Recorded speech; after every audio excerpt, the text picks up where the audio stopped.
Lichnerowitz. André Lichnerowitz nous a quittés le 11 décembre 1998. Grand mathématicien, il a été l'un des maillons essentiels de l'école de géométrie française. Pour Lichner, les mathématiques étaient plus un instrument de culture qu'un outil utilitaire. Voici, en hommage à sa mémoire, des extraits d'un exposé filmé en 1987. Je voudrais dire d'abord que la science, les mathématiques, c'est une activité, un ensemble d'actes, ce n'est pas un ensemble de savoirs superposés.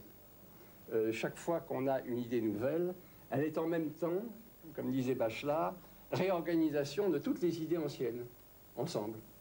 Et par conséquent, nous sommes amenés à avoir un métier qui est un métier actif. Un mathématicien, c'est d'abord un artisan.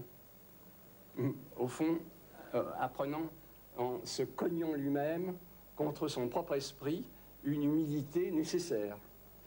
Bon, il se rêve et il est un peu artiste.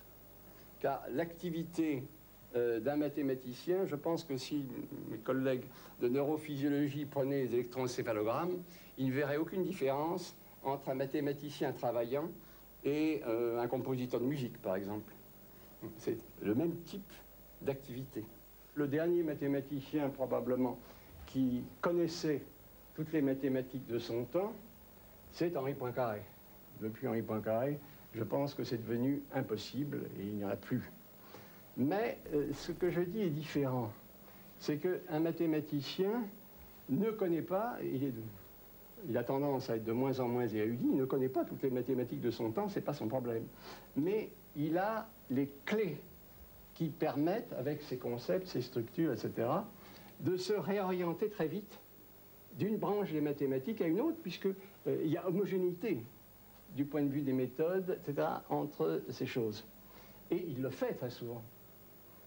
Normalement, si vous voulez, si je prends mon cas personnel, qui n'a rien d'exceptionnel, je suis un représentant de la communauté, simplement, tous les 4 ou 5 ans, je m'occupe d'un champ de problèmes différents, complètement différents, en gros. Les mathématiques portent une forme de témoignage aseptique, peut-être un peu trop aseptisé, sur le fonctionnement réel de notre esprit, sur ce qu'il y a de commun à l'esprit des hommes. Car les mathématiques, aussi, je veux y insister, on m'a appris, qu'elles sont les mêmes partout, qu'elles ne dépendent pas de la civilisation ou de la culture. Mes collègues japonais qui font des mathématiques, et d'excellentes mathématiques, font les mêmes que moi. Peut-être que leur heuristique, ce pouvoir d'imagination, etc., n'est pas motivé par les mêmes images et que les nôtres. Et ceci peut donner des éléments un petit peu différents de connotation. Mais c'est les mêmes mathématiques. Les mathématiques, et une partie de la science théorique en particulier, sont le témoin de l'unité de l'espèce humaine.